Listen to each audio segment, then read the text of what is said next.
At the beginning of 1945, despite losing the war, the Nazis still colonized some parts of Europe, including Denmark. In Denmark, the Nazis formed a special force called EPO. This special force group consisted of the rebellion group from Denmark who betrayed their own country and was assigned the task of capturing war heroes. In order to exterminate EPO, the government of Denmark secretly sent a letter to England asking for help to bomb EPO's headquarters in Copenhagen. In an early morning in a village in Denmark, 3 beautiful girls were chatting inside a car when suddenly, a British fighter plane passed on top of them and rained the cars with gunfire. Everyone inside lost their lives.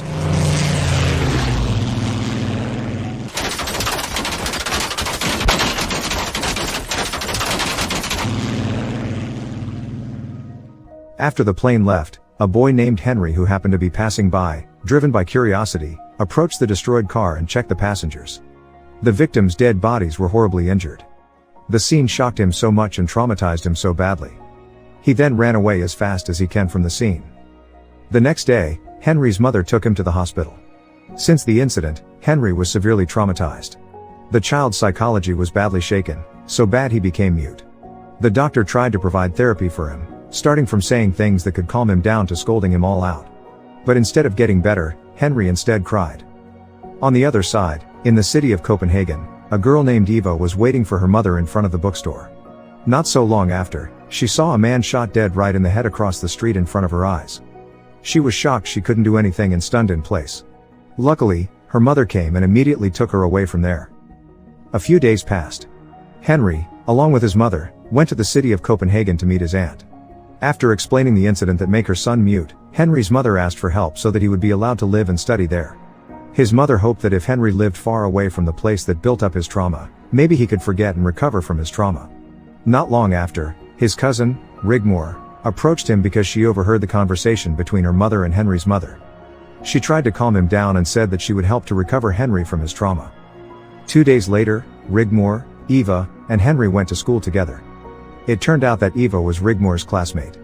Along the way to school, Rigmor told Henry that Eva had also experienced the same thing as him. She said that if Eva was still able to talk, Henry would also too. When they arrived at school, Henry's face suddenly turned pale because he saw a cloud shaped like a plane. Rigmor knew that Henry was scared. She then took out the rope she brought from home. While tying the rope to Henry, Rigmor said that Henry must be brave to face his fears. Rigmor then asked Eva to push Henry while she pulled him with the rope. Even though he was scared, thanks to the support of his 2 new friends, Henry managed to make it to school. At the British Air Force military base, it was seen that 2 pilots had just returned from their duties. While walking to the commander's office, the commander and general came and asked if the 2 pilots were the person in charge of shooting the Nazi leader's car a few days ago.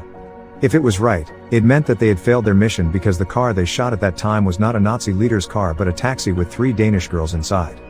That news shocked the pilots. The next day, one of the pilots from yesterday was listening to directions for a new mission. This time, the mission was to attack the Hippo headquarters in the city of Copenhagen, which will be carried out the next day. The pilot was still shaken and felt guilty about the previous incident. He was severely traumatized, but the task was a task and no matter what happened, they had to finish it at their best. In the afternoon on the streets of Copenhagen, a nun named Teresa saw 4 EPO members beating up a Danish citizen who opposed the Nazis. Besides being a nun, Teresa was also a teacher at the school where Eva, Henry, and Rigmor were studying. One of the Hippo officers named Frederick approached Teresa. Teresa, without any hesitation, called him evil. She said that if he didn't repent for his sins, sooner or later he would burn in hell. In the middle of that, another nun came and hastily dragged her away. The next day, while Sister Teresa was teaching in the class, Rigmor asked if God also took a nap like humans. Sister Teresa jokingly answered that God might not take a nap, but if so, God's nap might be completely different from humans. God's naps could be very rare, so rare that if God took a nap for a mere second, the world might collapse entirely. Hearing that answer, the students laughed. After school, when Sister Teresa was about to lock the church gates, Frederick came there saying that since he was threatened with what Sister Teresa said last time, he kept thinking about it. He knew that his decision to join the Hippo was wrong, even though he knew that, if he ended up leaving the special forces, he would be punished by the Nazis and would be considered a traitor to them. But to atone for his sins, Frederick swore that tomorrow, he would divulge all the secret information of Hippo to the Danish government. But before that, Frederick asked Sister Teresa a request that he want to be taught how to pray to God. Sister Teresa was touched and then invited Frederick into the church, then taught him to pray. The next morning, The Hippo headquarters bombing mission arrived at the British military air base. The pilots prepared to go to their fighter planes, including the 2 pilots who at that time missed their target during a mission and resulted in killing 3 innocent Danish women. Shortly after, they were all ready to leave for the mission. The mission began. In Copenhagen, Eva's father was annoyed that Eva didn't eat her breakfast. To make her eat her breakfast, her father said that if she didn't eat, she would die, but Eva still didn't touch her food because she was upset. Eva's father hit the table in anger. While holding back her tears, Eva ran away from there. That afternoon at school, Eva, Rigmor, Henry, and the other students were seen practicing drama. During the practice, Eva was seen holding back a stomach ache. The nun who saw it ordered the students to stop and then asked Henry to accompany Eva to take a rest. On the other side, the British fighter plane had arrived in Denmark. From the radio, the commander explained the assault strategy. To avoid getting tracked by the enemy, the radio had to be turned off after the instructions. Upon arrival in the city of Copenhagen, the first plane would bomb the Hippo headquarters building as a sign for the other planes to target the building and avoid mistargeting. After the instructions were finished, the radio from the base was turned off immediately. When the planes arrived in Copenhagen city, according to the strategy described before, all the pilots turned off their radios. The first plane then started bombing the Hippo headquarters building. At the same time, due to the thick fog, 2 pilots accidentally hit the tower near the Hippo headquarters and lost control. They ended up hitting Sister Teresa's school.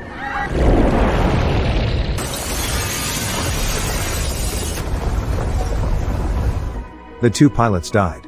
On the other hand, the other pilots who saw thick smoke from the school thought that the building was Hippo's headquarters. They began bombarding the building without any hesitation.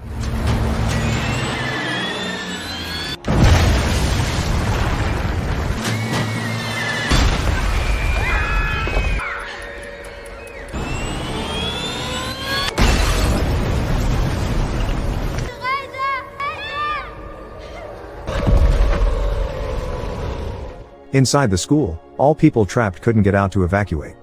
Sister Teresa and the other nuns then immediately took the students to shelter in the basement. Hearing the sound of bombs still falling on the building made all the students scream in fear.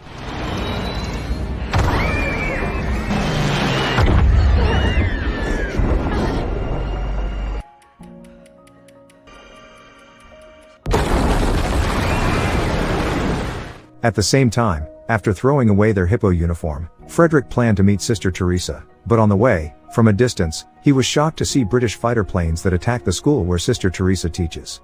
Not only that, the parents who heard the sound of the bombing got panicked and ran straight to the school, including Rigmor's and Eva's families. The British military commander, who just realized that his men missed the right target, hurriedly ordered them to retreat. When everyone arrived at the school, the building was already crumbling apart. The fire departments also came to help evacuate the victims outside of the school. Henry made it without the slightest injury, but due to the incredibly terrifying incident, his trauma relapsed. Fortunately, one of the firefighters came to snap him out of his trauma. Henry then was asked to write down the names and characteristics of the students who survived the attack and then took his notes to the theater room where the parents gathered to wait for the news of their children. Henry nodded. Even though it was difficult because he couldn't speak, he kept trying to finish his job by writing down some of the names of the children. Henry handed the list of names to the nuns in the theater room, but the nun was still in shock. Instead, she gave the list again and asked Henry to read it himself in front of the parents. Since he had no other choice, even though he stuttered, he managed to read the list of names, until finally, he could read the names fluently. Inside the crumbled building, Sister Teresa survived the incident, even though her body was trapped under the debris. Not long after, she heard Rigmor's voice calling for her name from the rubbles below her. She was relieved. She then tried her best to scream for help. Rigmor told her that her place was flooded with water. Sister Teresa then told her to raise her head so that the water wouldn't enter her mouth, but with a whimpering tone, Rigmor said that she couldn't move her head because her mouth was punctured by an iron rod and penetrated her lower jaw. While holding back pain, Rigmor asked Sister Teresa if God was taking a nap at that moment. After that, her voice was gone. Sister Teresa couldn't do anything but cry. Minutes passed. No one came to help. Even though they were desperate, Sister Teresa kept screaming for help. On the outside, while looking for his daughter, Rigmor's father heard a voice from the rubble under the school. He then asked Frederick to check for it. On his way digging the rubbles, he could hear Sister Teresa's screams more clearly. When he saw water below him, he rushed out and then looked for a big hose to suck all the water. When he got the hose, he went back inside. Finally, he made it to where Sister Teresa was, but her face looked pale. She desperately looked at the water below while continuing to call out for Rigmor's name. Shaken by what had happened to her, she decided to commit suicide. In the theater, Eva's father said sorry repeatedly. If only he could turn back time and know that today was his last day with his little princess that he loved so much, he would never yell at her, just because she didn't want to eat her breakfast. Eva's mother was silent and then went away to calm down. Outside, she met Henry. She then asked if there was any news about her daughter. Henry innocently replied that Eva had already returned home. Hearing Henry's words just now, she seemed as if she had a glimmer of hope. With all her might, she ran, and kept running, hoping that what Henry just said was true. She prayed to God that her daughter was safe until when she got home, she was so relieved to see her beloved daughter eating her breakfast this morning at the dining table.